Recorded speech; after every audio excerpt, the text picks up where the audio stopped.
बिस्मिल्लाहिर्रहमानिर्रहीम। अस्सलाम वालेकुम नाज़रीन, एक नए व्लॉग के साथ आपकी खिदमत में हाजिर हैं। मेरे साथ मौजूद हैं सीनियर कोर्ट रिपोर्टर अमानत गिशकोरी।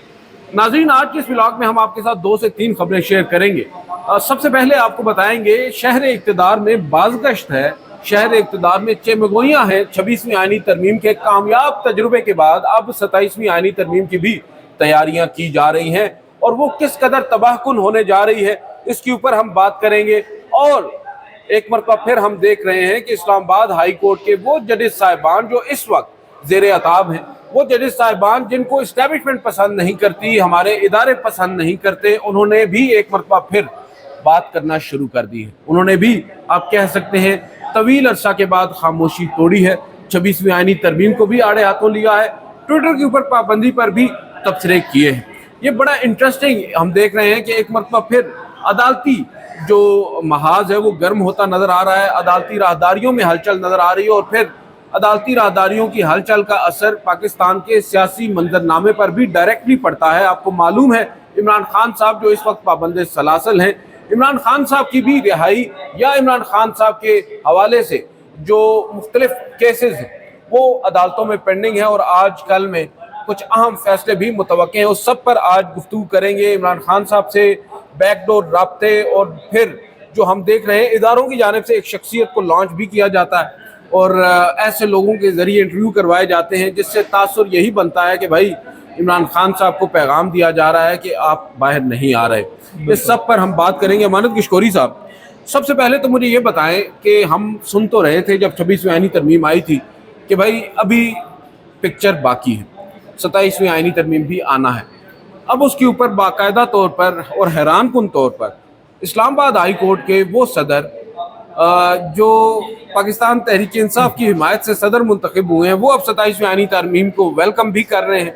ये क्या स्टोरी क्या है, उन्होंने क्या बात की है, इसकी डिटेल्स ज़रा हमें बताएं। जी, जैसे आपने बात की 26वीं आईनी तरमीम की, उसके बाद ये ज़रूरी था और जो सीनियर रहनुमा हैं वकला के एहसन बून हैं, उनको समझा जाता है नून लीग के वो ख़ास वकीलों में से हैं, सदर भी रह चुके हैं सुप्रीम कोर्ट बार के, तो उनकी जानिब से भी आज से कोई 1 महीना पहले बात की गई थी कि 27वीं आईनी तरमीम जो है वो लाजमी है, क्योंकि अब आईनी बेंच के बाद काफ़ी मामलात जो हैं वो सुप्रीम कोर्ट के अंदर भी सामने आए। जजेस के तहफ़्फ़ुज़ात हैं और आईनी तशरीह किस तरह करनी है, आईनी बेंच जो है वो कहाँ पे बैठेगा, वो सुप्रीम कोर्ट के अंदर ही काम कर रहे हैं, अलग से उनका सेक्रेटेरिएट नहीं है, ऑफिस नहीं है। तो आप हैरान कुन तौर पर अभी कुछ अर्सा पहले खामोशी हो गई थी कि आप नहीं आएगी 27वीं तरमीम, मकासद पूरे हो चुके हैं 26वीं आईनी तरमीम के बाद। लेकिन अब इस्लामाबाद हाई कोर्ट बार के जो सदर हैं, जैसे आपने बात की वाजिद गिलानी साहब, वो पीटीआई के वोट लेकर आए थे और तमाम लोग जो वकला थे वो उनके साथ थे कि ये पीटीआई के उम्मीदवार हैं और दोनों तरफ से उन्होंने वोट लिया। लेकिन जो ही वो सदर बने इस्लामाबाद हाई कोर्ट बार के, तो लाम मिनिस्टर साहब उनके पास गए, वज़ीर कानून साहब, उन्होंने कुछ फंड्स का भी ऐलान किया और जो कम्प्लेक्स बन रहे हैं वकीलों का उनका भी दौरा किया कि आपके लिए हम अच्छी जगह बना रहे हैं, कम्प्लेक्स बना रहे हैं। तो उसके बाद उन्होंने कहा जी कि हम हुकूमत के साथ हैं और अब उन्होंने एक बयान जारी किया, एक वीडियो बयान है उनका, तो उसमें वो ये कह रहे हैं कि जी हमने सुना है कि 27वीं आईनी तरमीम आ रही है। अब उन्होंने कहाँ से सुना है, उनको कहाँ से खबर मिली है, क्योंकि वो बड़े क्लोज हैं आजकल लाम मिनिस्टर के भी, हुकूमती हलकों के भी, तो उनको कहीं से ये खबर जरूर मिली है कि उन्होंने इतना बड़ा बयान ये जारी कर दिया है। मिली नहीं है, उन्हें फीड की गई है और उन्हें बताया गया है कि आप ये बम फोड़ दें। अब हल्के फुल्के अंदाज में रोजाना की बुनियाद पर आप देखेंगे कि कभी कोई बम फोड़ेगा, कभी कोई, फिर 27वीं आईनी तरमीम का माहौल बनाया जाएगा। और उधर से आपको मालूम है सुप्रीम कोर्ट अब पाकिस्तान में एक मरतबा फिर मखसूस नशिस्तों का मुकदमा भी चल रहा है और आपको ऑब्जर्वेशन, सवालात और उन रिमार्क से अंदाजा हो रहा होगा कि पाकिस्तान मुस्लिम लीग नून को शायद अब उन लोगों की भी जरूरत नहीं पड़ेगी जिनकी 26वीं आईनी तरमीम में जरूरत पड़ी थी। 27वीं आईनी तरमीम के अंदर उनको मखसूस नशिस्तें मिल जाएंगी। तो ये सब चीजें हैं और इस सब में अमानत गिशकोरी साहब, मैं हमेशा, हम लोग बात करते हैं कि जो पुराने लोग हैं या वो लोग जो अब रिटायर हो चुके हैं उनके ऊपर अब बात करना बेसूद है, लेकिन मैं यहाँ पर माजरत के साथ ज़रूर जिक्र करना चाहूँगा जनाब काजी फायज ईसा साहब। इन द फर्स्ट प्लेस, अगर वो उस वक्त अपने ज़ाती मफाद या अपनी ज़ाती रंजिश या इमरान खान साहब से नफरत, या जो भी आप कह रहे हैं, ये बात हम पहले से कह रहे थे जब, लेकिन राणा साहब भी इधर आप देखें उनको कि वो कह रहे हैं कि उनका जाती मामला था, नून लीग का इससे कोई लेना देना नहीं है। वो तो सब देखे ना, ये हमेशा मैंने वो बताया, नून लीग का तो वतीरा है, वो टिश्यू पेपर की तरह इस्तेमाल करते हैं। उन्होंने इफ्तिखार चौधरी साहब को भी सदर बनाना था, उन्होंने काजी फायज ईसा साहब को भी बहुत कुछ करना था। बहरहाल काजी फायज ईसा साहब के साथ तो इतना कुछ किया कि वो तो अब पैकिंग करके बैरून मुल्क रवाना हो रहे हैं। अब यहाँ पर काजी फायज ईसा साहब ने जो किया है, इमरान खान साहब के साथ उनकी एक ज़ाती लड़ाई कहाँ से थी? उनकी ज़ाती लड़ाई बताया जाता है कि इमरान खान साहब को वज़ीर आज़म बनने से पहले की थी नज़रियाती तौर पर। उसके बाद फिर जब इमरान खान साहब के दौर में उनके खिलाफ रेफरेंस आया और वो फिर हमने देखा किस तरह ज़ाती बना लिया गया उस लड़ाई को। खतूत आते थे इमरान खान साहब के खिलाफ, डायरेक्टली खतूत आते थे, उनकी बेगम साहिबा की जानिब से खतूत आते थे, ये सबसे उसमें सारे और जब इमरान खान साहब के खिलाफ रेफरेंस भेजा गया उसके बाद काजी फायज ईसा साहब ने इमरान खान साहब के दौरे हुकूमत में वो जो फंड्स है वज़ीर आज़म के फंड्स हैं उनके ऊपर आज खुद नोटिस ले लिया, बावजूद इसके कि उनके पास इख्तियार नहीं था। आपको याद होगा गुलजार अहमद साहब को ये ऑर्डर करना पड़ा कि आप आइंदा के बाद वज़ीर आज़म इमरान खान से मुतालिक केस कन्वेंशन सेंटर में एक तकरीब हुई थी, उस पे भी नोटिस ले लिया गया। अब ये तमाम सूरत हाल थी। काजी फायज ईसा साहब को जब बारी मिल गई, जब वो चीफ जस्टिस बन गए, फिर उन्होंने कहा कमान इमरान, अब मैं तुम्हारे साथ वो करूंगा जो तुमने मेरे साथ किया है। मैंने आइन और कानून के मुताबिक वो देखें इमरान खान साहब ने भी जो किया था आइन और कानून के मुताबिक ही किया था। यहाँ पर मसला ये होता है सर, अब जब आपकी ज़ाती लड़ाई आ जाए ना, अव्वल तो जब आपको ये लगे कि आपका पर्सनल इंटरेस्ट आ रहा है, बीच में कॉन्फ्लिक्ट ऑफ इंटरेस्ट आ रहा है, तो चाहे आप किसी भी शोबे से वाबस्ता हो तो आप अपने आप को अलग कर लेते हैं। ख़ुसूसन इतने बड़े ओहदे पे अब देखिए हम याही अफरीदी साहब पर बहुत तनकीद करते हैं और इसी वजह से तनकीद करते हैं कि वो कोई स्टैंड नहीं ले पाते, लेकिन उन्होंने एक रिवायत यहाँ पर कायम कर रखी है सुप्रीम कोर्ट में, और ये आज की नहीं है, जब से वो जज बने। वो जहाँ पर देखते हैं कि उनका कोई कन्फ्लिक्ट ऑफ इंटरेस्ट आ रहा है, वो अपने आप को उसके इससे अलग कर लेते हैं। बहुत सी वजूहत हैं, वो बचते भी हैं, बचाते भी हैं, वो कोशिश करते हैं भाई कंट्रोवर्शियल फैसला ना दें। इसी रवैये की वजह से तो आज वो चीफ जस्टिस ऑफ पाकिस्तान है। हैविंग सेड दैट, वो कॉन्फ्लिक्ट ऑफ इंटरेस्ट के ऊपर हमने जजेस को देखा है केसेस ना सुनना। मंसूर अली शाह साहब ने जब फौजी अदालतों का केस आया था, पहली समाअत पर ये कह दिया था क्योंकि मेरे रिलेटिव हैं जवाद अस्वाजा मेन पिटिशनर, अगर मुझ पर एतराज़ है तो मैं इस बेंच से अलग हो जाता हूँ।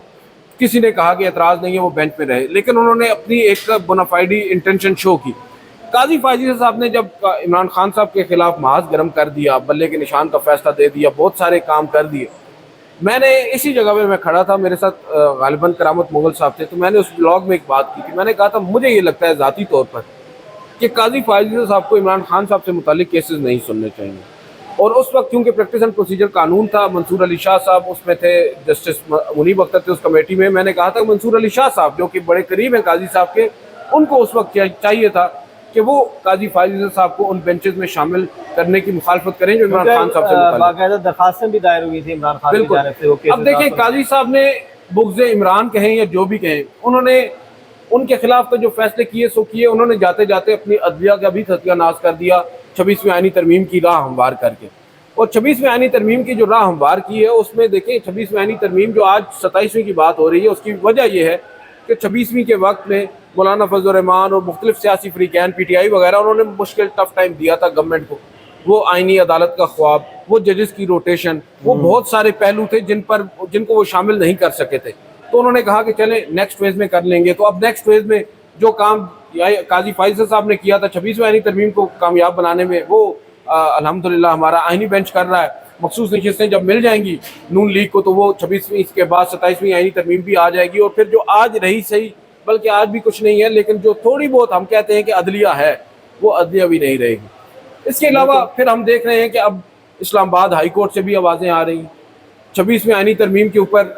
कल जब इस्लामाबाद का वो जो इलेक्शन एक्ट है उसमें तरमीम की बात हुई कि अभी तक तरमीम नहीं हुई, जो इंतखाबात हैं बल्दियाती वो नहीं हो रहे इस्लामाबाद के, तो जज मोहसिन अख्तर कियानी साहब ने कहा कि भाई 26वीं आईनी तरमीम तो बड़ी जल्दी कर ली थी। तो ये देखें ना इंटेंशन है बिल्कुल हमारी गवर्नमेंट। सिकंदर सुल्तान राजा साहब का भी बयान आया गुज़िश्ता रोज़, उनकी जानिब से कहा गया कि अगर हम ये कह दें कि बल्दियाती इंतखाबात कराओ तो पंजाब हुकूमत को कराने पड़ेंगे। मतलब वो कब कहेंगे सर? अगर अब आईनी जिम्मेदारी है, ये मेरे ख्याल में जस्टिस गुलजार अहमद साहब जब चीफ जस्टिस थे तो उन्होंने इस पे बड़ा अहम फैसला जारी किया था, और सुप्रीम कोर्ट का फैसला मौजूद है कि टाइम पे बल्दियाती इंतखाबात करवाओ, उनको पूरे अख्तियारात दो, उनको फंड जारी करो, और अगर ये अमल नहीं होता इस पे तो तौहीन अदालत की कार्रवाई होगी। वो फैसला भी साइड पे रख दिया गया, उस पर भी अमल दरामद नहीं हुआ। और वाजिद गिलानी साहब जो आज बात कर रहे हैं, और वजह जो उनकी जानिब से बताई गई 27वीं आईनी तरमीम की कि जजेस की रोटेशन नहीं, हम ईस्ट से वेस्ट चेंज हो जाते हैं। इस्लामाबाद के जो सिविल जजेस हैं वो कहीं और नहीं जा सकते, छोटा सा शहर है इस्लामाबाद, تو ادھر ہی وہ بند ہو کے رہ گئے ہیں. اور سب سے بڑا انہوں نے ایک الزام لگایا اپنے اس بیان کے اندر کہ اسلام آباد ہائی کورٹ کے اندر جو موجودہ ججز ہیں ان کا جو چیمبر ہے اس میں ان کی دوستیاں بن چکی ہیں اسلام آباد کے اندر عام شخصیات کے ساتھ, اور اب وہ آزادانہ فیصلے نہیں کر سکتے کیونکہ چھوٹا سا شہر ہے. اب وہ دوستیاں لگا چکے ہیں, ان کے چیمبر کھلے ہوئے ہیں اور اپنی مرضی کے فیصلے ہو جاتے ہیں. تو ان ججز کو چینج کرو, مطلب وہ یہ کہنا چاہتے ہیں کہ ان ججز کو آپ دوسرے صوبوں میں بھیجو اور دوسروں کو ادھر لاؤ, حالانکہ یہ کہ سپریم کورٹ میں پینڈنگ ہے. تو ایک عجیب سی منطق ان کی جانب سے پیش کی گئی ہے. جس طرح آپ نے بات کی پی ٹی آئی کا ووٹ لے کر اب وہ حکومت کے دیکھیں یہ لوگ ہوتے ہیں, یہ چڑھتے سورج کے پجاری ہوتے ہیں. انہیں اب سمجھ میں آ رہا ہے کہ بھائی اعظم نذیر تارڑ صاحب کے ساتھ لائل رہوں گا تو میں اپنا ٹینیور بھی ہے اس کو بھی ایکسٹینڈ کروا پاؤں گا اور ذاتی مفادات بھی ان کے ہوں گے آبویسلی. دیکھیں اول تو یہ نوٹس لینا چاہیے سپریم کورٹ آف پاکستان کے حسینی بینچ کو جو نہیں لے گا کہ آلریڈی ایک معاملہ یہاں پر سب جوڈس ہے آپ کے پاس چل رہا ہے, اور وہاں پر بیٹھ کر کچھ عہدیداران جو ہیں وہ ماحول یہ پیدا کر رہے ہیں اور جواز یہ پیدا کر رہے ہیں کہ جو ججز کو ٹرانسفر کیا گیا ہے اسلام آباد ہائی کورٹ میں لاہور ہائی کورٹ سے وہ درست کیا گیا, اور جو سینیورٹی کی لسٹ تبدیل کی گئی ہے. پہلے جو بیٹھے ہوئے ان کو واپس بھیجو کسی اور ہائی کورٹ. اب دیکھیں سپریم کورٹ میں بھی تو ججز صاحبان بیٹھے ہیں, سالہ سال سے بیٹھے ہیں, تو کیا ان کی دوستیاں ہو گئی ہیں؟ یہ انتہائی بھونڈی قسم کی ایک انہوں نے منطق دی ہے, اور ججز صاحبان پر ذاتی طور پر انہوں نے یہ حملہ کیا ہے. اس پر میں سمجھتا ہوں کہ ان کو ریپرکشن فیس کرنا پڑیں گے ان ججز صاحبان کی جانب سے. وہ ان کو بلا کر پوچھیں گے کہ آپ کون ہوتے ہیں اور آپ کس بنیاد پر یہ الزام ہم پر عائد کر رہے ہیں. اب یہ دیکھیں یہاں پر ہم دیکھتے ہیں کہ انٹلیکچوئل ڈس آنیسٹی ہوتی ہے. آپ کے ادارے, آپ کو معلوم ہے کہ آپ کے خفیہ ادارے ہوں, آپ کے ریاستی ادارے ہوں, آپ کی حکومت ہو, تمام لوگ اس وقت آپ کہہ سکتے ہیں کہ انہوں نے صف بندی کر رکھی ہے, آستینیں چڑھائی ہوئی ہیں انہوں نے ان 6 ججز صاحبان کے خلاف جو انیشلی 6 تھے اب 5 رہ گئے ہیں. دیکھیں ان 5 ججز یا 6 ججز نے کیا کیا تھا؟ ان 5 ججز یا 6 ججز نے وہی کیا تھا جو انہوں نے حلف اٹھایا ہوا ہے, اس کے مطابق انہوں نے فیصلے کیے ہیں. ان فیصلوں کی بنیاد پر کیونکہ وہ فیصلے بہت سو کو پسند نہیں آئے, ان کو انٹیمیڈیٹ کیا گیا, ان کو دبایا گیا, ان کو دھمکایا گیا. اور میں ریکارڈ سے بات کر رہا ہوں, میں کوئی ذاتی اس میں نہیں کہہ رہا. اس کے بعد ان لوگوں نے پھر بھی پیچھے نہ ہٹنے کا فیصلہ کیا, اور پھر ایونچولی ہم نے دیکھا قاضی فائز عیسیٰ صاحب, اگین آپ کہتے ہیں میں قاضی صاحب کے اوپر بار بار بات کرتا ہوں, قاضی صاحب کا کردار وہاں پر, اب وہ وقت تھا قاضی صاحب اگر وہاں پر اپنا کردار ادا کرتے تو آج واجد گیلانی جیسے بہروپیے جو ہیں جو ووٹ لے کر آتے ہیں ایک سیاسی جماعت کی حمایت سے اور پھر سرو کرتے ہیں دوسری سیاسی جماعت جو حکومتی ہوتی ہے اس کو, پھر وہ لوگ ان کی جرت نہ ہوتی کہ وہ ان ججز صاحبان پر ذاتی حملے کرتے جب آپ کی عدلیہ ہی ان ججز کو پروٹیکٹ نہیں کر رہی. آپ کے جناب چیف جسٹس ہیں یحییٰ آفریدی صاحب جنہوں نے جب سو موٹو قاضی فائز صاحب نے لیا تھا 6 ججز کے خط کے اوپر دیر سے صحیح لے لیا تھا, 7 رکنی بینچ بنایا تھا, اس 7 رکنی بینچ نے پہلے روز سماعت کی تو یحییٰ آفریدی صاحب الگ ہو گئے یہ کہہ کر کہ یہ معاملہ کوڈ آف کنڈکٹ کے لیے سپریم جوڈیشل کونسل کو جانا چاہیے. جب وہ خود چیف جسٹس بنے انہوں نے کوڈ آف کنڈکٹ کا معاملہ جو ہے سپریم جوڈیشل کونسل کے ایجنڈا نمبر 1 پر رکھ کر اس کو سائڈ پر کر دیا ہے. اس خط کے اندر جو عامر فاروق صاحب کے خلاف ایک چارج شیٹ تھی اس کو یکسر نظر انداز کر کے سپریم کورٹ میں عامر فاروق صاحب کو یہ بات ابھی جو ہماری ملاقات ہوئی تھی اس میں بھی پوچھی گئی ہے, تو ان کا یہ کہنا تھا جی کہ وہ پہلا ایجنڈا تھا اور اس پہ ہم لوگ کام کر رہے ہیں اور اس پہ جو ہے وہ ڈرافٹ تیار ہو چکا ہے. منیب اختر صاحب نے اس پہ ڈرافٹ تیار کیے. دیکھیں code of conduct was one aspect of that letter, اس کے اندر بہت ساری اور بھی چیزیں تھیں, اور میں آج بھی اس بات پر قائل ہوں, امانت کشکوری صاحب آپ اگری کریں گے کہ اگر اس وقت ہماری اعلیٰ عدلیہ ان 6 ججز صاحبان کو صرف اون کر لیتی نا, ان 6 ججز صاحبان کی ہر بات کو منو مان نہ لینے کی بجائے وہ صرف اور صرف اس کے اوپر صرف انکوائری بٹھا لیتی, وہ کم از کم ان شخصیات جن کے نام انہوں نے لکھے ہیں ان کو بلا کر ہی ان سے پوچھ لیتی, ایک انکوائری کمیشن ہی بن جاتا. جو الزام لگائے گئے تھے تو یہ معاملہ یہاں تک پہنچنا ہی نہیں تھا. پھر ہم کیا کہیں, یہ پاکستان ہے, یہاں پر اگر ہم بات کریں تو پھر ہمیں کھڈے لائن لگا دیا جاتا ہے. منصور علی شاہ نے فائر وال لگانے کی بات کی تھی, آج وہ کہاں ہے, وہ چیف جسٹس بھی نہیں بن پائے. آئین اور قانون میں ہوتے ہوئے بھی آئین تبدیل کر دیا گیا. شہزاد ملک نے لاہور کے اندر یہ کوشش کی, انہیں سپریم کورٹ میں لے آیا گیا, باوجود اس کے کہ سینئر ججز کہہ رہے ہیں کہ بھائی ہمیں تگڑے چیف جسٹس کی ضرورت ہے لاہور میں. قاضی صاحب نے کہا نہیں, بہت سو کو یہ اچھا نہیں لگتا وہاں. نیلم صاحبہ زیادہ دیکھیے نا یہ بہت سارے اسپیکٹس ہیں, اور پھر ہم دیکھتے ہیں جیسے لوگ جو آتے ہیں واجد گیلانی جیسے لوگ, یہ لوگ آ کر اپنا پھر چورن یہاں پر بیچتے ہیں. اب حالت یہ ہو چکی ہے اس ملک میں, جو ہم بات کرتے ہیں نا قانون کی حکمرانی, رول آف لا. کل ایک کیس کے اندر بات ہوئی ہے ٹویٹر کے اوپر ایکس کی, کہ ایکس کے اوپر پابندی ہے، تو جسٹس اعجاز ساغ صاحب نے بڑی درست بات کی. انہوں نے کہا کہ ایکس کے اوپر پابندی ہے تو کیا D G I S P R اور وزیر اعظم بھی قانون کی خلاف ورزی کر رہے ہیں؟ ہاں اگر وہ ٹویٹ کر رہے ہیں تو وہ بھی یہاں پر تو ایک عجیب ہی شغل ہے سر. آپ جو مرضی آپ کا دل کہے آپ کر سکتے ہیں، صرف آپ نے وہ کرنا ہے جو اس وقت آپ کے حکمران ہیں یا ریاستی ادارے ہیں، وہ اگر ان کو پسند ہے تو آپ جو مرضی کہہ لیں. آپ کے اوپر نہ پیکا لگے گا، نہ آپ کے اوپر کوئی اور قانون لگے گا. آپ بے شک فیک نیوز دیتے رہیں، آپ بے شک قانون کو کی دھجیاں اڑا دیں. یہ پاکستان ہے، یہاں پر ایسا ہی ہوگا. نہیں میں اچھا عمران خان کی رہائی کے حوالے سے بھی کافی باتیں چل رہی ہیں اور امریکن ایک ڈیلیگیشن کی بات ہو رہی ہے. اس دفعہ تو ملاقات نہیں ہو سکی، لیکن وہاں کے بزنس مین ہیں، بڑے بڑے اخباروں میں یہ خبریں بھی شائع ہو چکی ہیں کہ انہوں نے 7 مرتبہ ملاقات کی ہے. تنویر احمد ایک بہت بڑا نام ہے، بزنس مین ہے امریکہ میں. تو ان کی جانب سے یہ دعویٰ کیا گیا کہ عمران خان سے وہ جب ملے، 7ویں مرتبہ جب ملے تو معاملات سب طے ہو چکے تھے اور جو سیاسی تقسیم ہے پاکستان کے اندر وہ ختم کرنے کے حوالے سے بات ہو چکی تھی. اور اینڈ پہ جا کے پی ٹی آئی کے جو اپنے رہنما تھے انہوں نے ایسی کوئی رپورٹ خان صاحب کو پیش کی کہ وہ احتجاج پہ چلے گئے، بشرا بی بی اور گنڈا پور ڈی چوک پہنچ گئے تھے، تو وہ احتجاج اور ان لیڈران کی وجہ سے رہائی ممکن ہے. تو آپ کو کیا لگتا ہے کہ 5 جون کو آپ باتیں کی جا رہی ہیں کہ عمران خان کی رہائی اس سے پہلے ممکن ہے اور پہلی سماعت پہ آرڈر سسپینڈ ہو سکتا ہے؟ سلمان صفدر صاحب وکیل ہیں عمران خان کے، تو آپ کو کیا لگ رہا ہے کہ جو بینچ تشکیل دیا گیا ہے جیسے سرفراز ڈوگر اور جیسے محمد آصف، جو کہ دونوں ججز وہ ہیں جن کو کے خلاف عمران خان نے سپریم کورٹ میں پٹیشن دائر کر رکھی ہے اور کیس بھی چل رہا ہے، تو آپ کو کیا لگتا ہے 5 جون کو کوئی ریلیف مل سکتا ہے عمران خان؟ نہیں سر، عمران خان صاحب تو ایک بات طے ہے کہ اس وقت باہر نہیں آئیں گے. ہاں وہ ایک ہی صورت میں باہر آئیں گے جب ہماری اسٹیبلشمنٹ نے یہ طے کر لیا کہ شہباز شریف کو گھر بھیجیں. کیونکہ عمران خان باہر آئیں گے تو شہباز 2 شریف سال بعد ان کو بھیجیں گے. دیکھیں وہ تو اب ہمیں باتیں ایسے اس کے اوپر ہم کریں گے تھوڑا سا آگے چل کر جب تھوڑی چیزیں میچور ہو جائیں گی. لیکن اس وقت تو یہی بات میں کہوں گا کہ عمران خان صاحب کا باہر آنا مجھے تو نظر نہیں آ رہا. ہاں پس پردہ کچھ چل رہا ہے تو چل رہا ہوگا. جہاں تک آپ بیانات ان کے سامنے تنویر احمد صاحب کی جو گفتگو ہے، اب دیکھیں تنویر احمد صاحب کے بارے میں نے کچھ جانچ پڑتال کرنے کی کوشش کی. مجھے یہی معلوم ہوا ہے کہ وہ ان کے رابطے اسٹیبلشمنٹ ہماری جو ہے اس کے ساتھ شروع سے ہیں. ان کا بزنس جو ہے ان کے ساتھ ان کے انٹرسٹ بھی ہوں گے، بہت کچھ ہوگا، اور یہ قریب ہی ان کے تھے. یہ عمران خان صاحب کے ذاتی دوست آپ ان کو نہیں کہہ سکتے. ہاں تصاویر ان کے ساتھ ضرور ہوں گی، فنڈ وہ دیتے رہے ہوں گے، تعلقات ہوتے ہیں رسمی غیر رسمی ہر طرح کے تعلقات ہوتے ہیں. جہاں تک تعلق ہے ملاقاتوں کا، تو مجھے جو اطلاع ملی ہے، جو بڑے وثوق کے ساتھ لوگ یہ دعویٰ کر رہے ہیں کہ یہ ملاقاتیں ساتھ نہیں ہوئیں. ملاقات ایک ہوئی ہے اور اس کے بعد ایک دوسرے 2 یا 3 دن کے بعد ایک اور ملاقات ہوئی ہے جس میں عمران خان صاحب نے کھڑے کھڑے ہی صاحب کو واپس بھیج دیا تھا. اس طرح کی خبریں آ رہی ہیں کہ ان صاحب نے جب پیغام رسانی کرنے کی کوشش کی تو عمران خان صاحب نے کہہ دیا کہ آپ کو یہاں پر آنے کی ضرورت نہیں ہے، نہ میں نے آپ کو بلایا ہے، نہ آپ ان کی پیغام رسانی میرے تک کریں.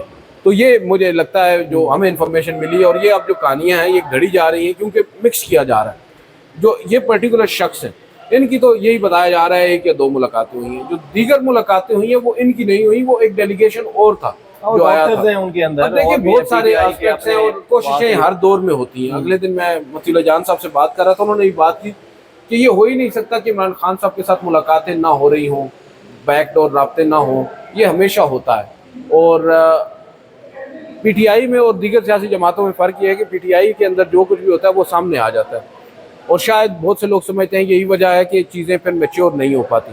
جب چیزیں باہر آتی ہیں تو پھر اس کے اوپر پھر بیانات آنے لگتے ہیں اور پھر چیزیں وہ آپ کہہ سکتے ہیں متاثر ہوتی ہیں. لیکن دیکھیں let's hope for the best. ہم تو یہی دعا کرتے ہیں کہ پاکستان کے لیے جو بھی ہو وہ اچھا ہو، اور جو سینٹی ہے وہ پریویل کرنی چاہیے. عمران خان صاحب اندر ہوں یا باہر ہوں، مفاد دیکھنا ہے آپ نے پاکستان کا، اور سب سے امپورٹنٹ جو پاکستان کے عوام ہیں ان کے جذبات آپ نے ترجمانی کرنی ہے. ان کو آپ نے باقاعدہ طور پر ریسپیکٹ کرنی ہے، اس کو آنر کرنا ہے. جو 8 فروری کو لوگوں نے رائے دی ہے، ابھی حال ہی میں دی ہے، اس سب کو بھی آپ نے دیکھنا ہے، آپ کے ریاستی اداروں نے دیکھنا ہے. اگر آپ اس کو یکسر نظر انداز کرتے رہیں گے 1 دفعہ 2 دفعہ 3 دفعہ، تو پھر پبلک کا جو ٹرسٹ ہے وہ آپ پر ختم ہو جائے گا. اور جب پبلک ڈیفیسٹ آ جائے گا تو آپ بھلے ہی اپنے محلوں میں بیٹھ کر انجوائے کرتے رہیں اقتدار کو، تو پھر جب باری آئے گی عوام کی تو وہ پھر اپنا غصہ اتاریں گے. بالکل. بہرحال ناظرین، آج کے اس ولاگ سے اتنا ہی. مجھے امانت گشوری صاحب کو اجازت دیجیے. اللہ حافظ.